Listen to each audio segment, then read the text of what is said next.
India गठबंधन के कुरुक्षेत्र लोकसभा क्षेत्र से उम्मीदवार सुशील गुप्ता ने सांसद नायब सिंह सैनी पर कसा तंज। कहा, बाढ़ के समय में विदेश में मना रहे थे रंगरलियां। इंडिया गठबंधन के कुरुक्षेत्र लोकसभा से उम्मीदवार सुशील गुप्ता ने आम आदमी पार्टी के प्रदेश संयुक्त सचिव विशाल कुब्बड़ के कार्यालय पर आज प्रेस वार्ता करते हुए सांसद नायब सिंह सैनी को गायब सैनी बताया।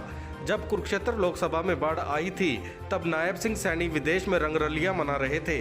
कुरुक्षेत्र में नायब सिंह सैनी का नाम अब गायब सैनिक प्रसिद्ध हो गया है। सुशील गुप्ता ने कहा कि मौजूदा भाजपा सरकार किसानों पर अत्याचार कर रही है और किसानों के साथ वादा खिलाफी कर रही है। उन्होंने कहा कि भाजपा सरकार ने किसानों से एमएसपी गारंटी कानून बनाने का वादा किया था, लेकिन केंद्र सरकार ने किसानों की मांग नहीं मानी और उनके साथ वादा खिलाफी की है और अब किसान पर अत्याचार कर रही है। गुप्ता ने कहा कि पूरे लोकसभा में वह डोर टू डोर कर रहे हैं और उनको लोग अपना समर्थन भी दे रहे हैं। लोकसभा के अंदर धर्म युद्ध शुरू हो चुका है। 2024 का जो युद्ध है, युग परिवर्तन की शुरुआत यहाँ से होगी। भारतीय जनता पार्टी का युग परिवर्तन होगा। हरियाणा प्रदेश किसान बहुल प्रदेश है और जिस प्रकार से किसानों के ऊपर तानाशाही रवैया, गोली डंडा लाठी आंसू गैस की भाषा भारतीय जनता पार्टी बोल रही है। किसान परेशान है। प्रधानमंत्री जी को अपना वायदा याद कराना चाहता है। किसान प्रधानमंत्री जी से मिलने के लिए दिल्ली जाना चाहता है, परंतु मनोहर लाल खट्टर जी ने हिंदुस्तान और पाकिस्तान के बॉर्डर से भी ज़्यादा टाइट ये बॉर्डर कर रखे हैं। अलग अलग धाराएं लगा रखी हैं, इंटरनेट बंद कर रखा है, किसानों के ऊपर रबड़ पैलेट गोलियां चलाई जा रही हैं, आंसू गैस के गोले छोड़े जा रहे हैं, लाठी चार्ज किया जा रहा है,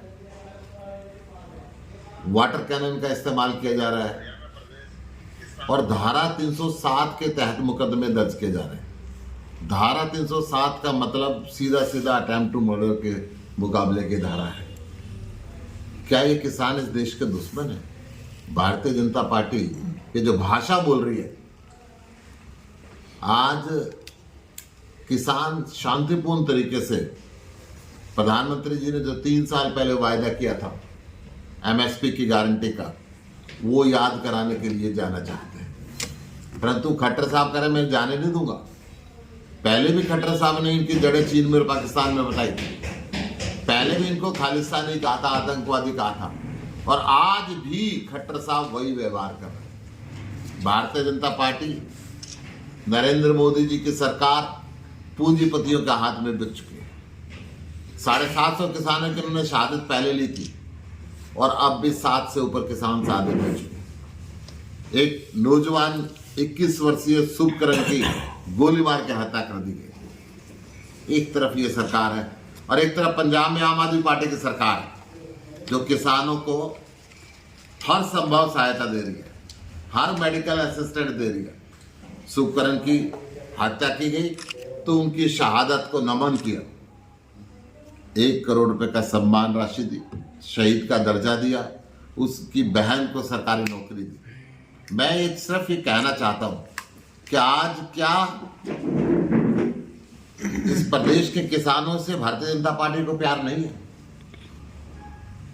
ये जो दोगला चेहरा है, ये दोगला चेहरा सबके सामने आ चुका है मनोहर लाल खट्टर जी का। एक तरफ तो अपने आप को किसान के बेटा कहते हैं और दूसरी तरफ से किसानों पे गोलियां चलवाते हैं। आम आदमी पार्टी इनकी इस कार्रवाई की निंदा करती है, किसानों के साथ है। किसानों को तुरंत रास्ता दे खट्टर सरकार, ये रास्ते खोले। हरियाणा के किसान और व्यापारियों को बेवजह परेशान ना करे। भारतीय जनता पार्टी ने पहले भी ये 3 काले कानून बना के हरियाणा की सारी मंडियां बंद करने की कोशिश की थी। ये तो भला हो किसानों का कि व्यापारियों को उन्होंने बचाया और मंडी कायम है, और आज फिर आप बॉर्डर बंद करके, इंटरनेट बंद करके सारे व्यापारियों के व्यापार को भी तबाह करने के अंदर लगे हुए। एक तरफ किसानों के ऊपर आप जुल्म कर रहे हैं, दूसरी तरफ व्यापार तबाह कर रहे हैं, तीसरी तरफ आप एम्बुलेंस को भी रास्ता नहीं दे रहे। अगर कोई मरीज उसके अंदर जा रहा है तो इस देश के संवैधानिक अधिकारों का खुल्लम खुल्ला उल्लंघन अगर कोई कर रहा है तो भारतीय जनता पार्टी कर रही है। मैं जहां जहां जिस गांवों के अंदर जा रहा हूं, इस लोकसभा चुनाव में मैं कैथल के अंदर, कुरुक्षेत्र के अंदर और यमुनानगर, तीनों जिलों के अंदर जो 9 विधानसभा लगती है, 9 की 9 के अंदर मैं गया। 9 की 9 के अंदर किसानों की शिकायत है कि भारतीय जनता पार्टी हमें दुश्मनी ले रही है, हमारे ऊपर राष्ट्रीय सुरक्षा कानून के तहत मुकदमे दर्ज करने की धमकी दे रही है, संपत्ति कुर्क करने का नोटिस दे रही है, बैंक अकाउंट सील करने का नोटिस दे रही है, पासपोर्ट रद्द करने का नोटिस दे रही है, आर्म लाइसेंस रद्द करने का नोटिस दे रही है। आजाद हिंदुस्तान के अंदर ऐसा कभी जुल्म कभी हमने देखा नहीं था जैसा जुल्म भारतीय जनता पार्टी की सरकार ने इस प्रदेश में किसानों के साथ किया। और इस लोकसभा चुनाव के अंदर, इस कुरुक्षेत्र सीट के अंदर जिस गांव में मैं जा रहा हूं, किसान इस बात से बहुत परेशान है कि भारतीय जनता पार्टी हमारे से कहीं ना कहीं बदला ले रही है। कहीं ना कहीं भारतीय जनता पार्टी को इसका सबक सिखाने के लिए भी किसान तैयार बैठे। आज यही कारण है कि कुरुक्षेत्र लोकसभा सीट के अंदर जो नायब सैनी है, लोग उसको गायब सैनी कह रहे हैं। लोगों के बीच में रहता नहीं है। सैनी साहब गायब हो चुके। गायब सैनी इस कुरुक्षेत्र में उनका नाम प्रसिद्ध हो चुका है। कुरुक्षेत्र में जब बाढ़ आई थी तो विदेश में अपने रंगेलियां मना रहे थे। कुरुक्षेत्र के, कैथल के, रादौर के, पेहवा के, अनेकों पुंडरी के, किलायत के, जिन जिन गांवों के अंदर मैं गया हूं, कहते हैं साहब पिछली बार वो आए नहीं थे, हमने वोट दे दी, मगर वो तो वोट लेने के बाद भी नहीं आए। आज भारतीय जनता पार्टी की इस क्षेत्र से जमानत जब्त होगी। कांग्रेस का एक कार्यकर्ता, आम आदमी पार्टी का एक कार्यकर्ता और देश भर की इंडिया गठबंधन टीम की जो पार्टियां हैं, उनकी विचारधारा रखने वाले चाहे चंद व्यक्ति हो यहाँ पे, परंतु एक एक कार्यकर्ता के अंदर बहुत उत्साह है। कांग्रेस के जितने भी एमएलए, पूर्व मंत्री, पूर्व सांसद, जो विधायक के लाइन में लोग लगे, मैं सबसे मिला हूं और सब ने बहुत आगे बढ़ के अभिनंदन किया, बहुत आगे बढ़ के स्वागत किया और सब ने कहा कि चुनाव हमारा है, हम लड़ेंगे। आम आदमी पार्टी के एक एक कार्यकर्ता के अंदर पूरा उत्साह है। आम आदमी पार्टी का कार्यकर्ता कह रहा है कि कुरुक्षेत्र के युद्ध के बाद युग परिवर्तन हुआ था, अब बीजेपी के युग का परिवर्तन होगा और यहां से एक नई शुरुआत हो। अच्छी डेमोक्रेसी का सिस्टम यहां से चलेगा। मैं आज सीवन के अंदर जा रहा हूं, कैथल के अंदर जा रहा हूं, अभी कुरुक्षेत्र के अंदर आया हुआ मिला हूँ, अपने कुछ पूर्व मंत्री से मिला हूँ, लाडवा में सुबह होके आया हूँ। तो पूरे दिन के जो व्यस्तम कार्यक्रम रहते हैं, उस व्यस्तम कार्यक्रम के अंदर बहुत आनंद भी आया। जब लोगों से मिलता हूँ तो इतनी पॉजिटिव एनर्जी यहाँ पे मिल रही है, वो कमाल की पॉजिटिव एनर्जी है। मैंने आज तक कई चुनाव लड़े और लड़वाए, परंतु इतनी जो पॉजिटिव एनर्जी है वो मैं पहली बार देख रहा हूँ कि आज जो अंडर करंट है, सारे रिकॉर्ड आज तक के कुरुक्षेत्र के ब्रेक करेगा और एक तरफा टीम इंडिया को जिताएगा और भारतीय जनता पार्टी की जमानत जब्त करेगा। आंगनबाड़ी जो आशा वर्कर है, आंगनबाड़ी वो सड़कों पर उतर आई है, आज उनका प्रदर्शन है कुरुक्षेत्र में। आशा वर्कर, आंगनबाड़ी के वर्कर पिछले काफी लंबे समय से संघर्ष पे। भारतीय जनता पार्टी समय समय पे उनको आश्वासन तो देती है, आश्वासन देके कहीं ना कहीं उनकी हड़तालों को बंद कराती है, परंतु वायदे पूरे नहीं करते। यही बात इन्होंने क्लर्कों के साथ करी, यही बात वन पेंशन वन रैंक वालों के साथ करी, यही बात जितने भी मेडिकल के ऑफिसर्स थे, अधिकारी थे, कर्मचारी थे जो हड़ताल पे गए, उनके साथ करी। ये झूठी पार्टी है, अपने वायदे कभी पूरे नहीं करती। आंगनवाड़ी के वर्करों के साथ आम आदमी पार्टी पूरी तरीके से खड़ी। आम आदमी पार्टी ने सुशील गुप्ता को यहाँ का कैंडिडेट उतार कर दूसरे जो पार्टियां सभी के समीकरण बिगाड़ दिए हैं, क्या कहें? सुशील गुप्ता तो एक साधारण कार्यकर्ता है, एक सामाजिक कार्यकर्ता है जो अच्छे हॉस्पिटल बनाने का काम करता है, अच्छे स्कूल बनाने का काम करता है, अच्छे कॉलेज बनाने का काम करता है, समाज से झोली पसार के समाज के लिए संस्थाएं बनाता है। मैं विश्वास दिलाता हूँ कि कुरुक्षेत्र के अंदर भी हमारे ट्रस्ट ने 2 एकड़ हॉस्पिटल के लिए ज़मीन ले रखी है। बहुत जल्द हम उसका एक धार्मिक चैरिटेबल हॉस्पिटल यहाँ बनाएंगे।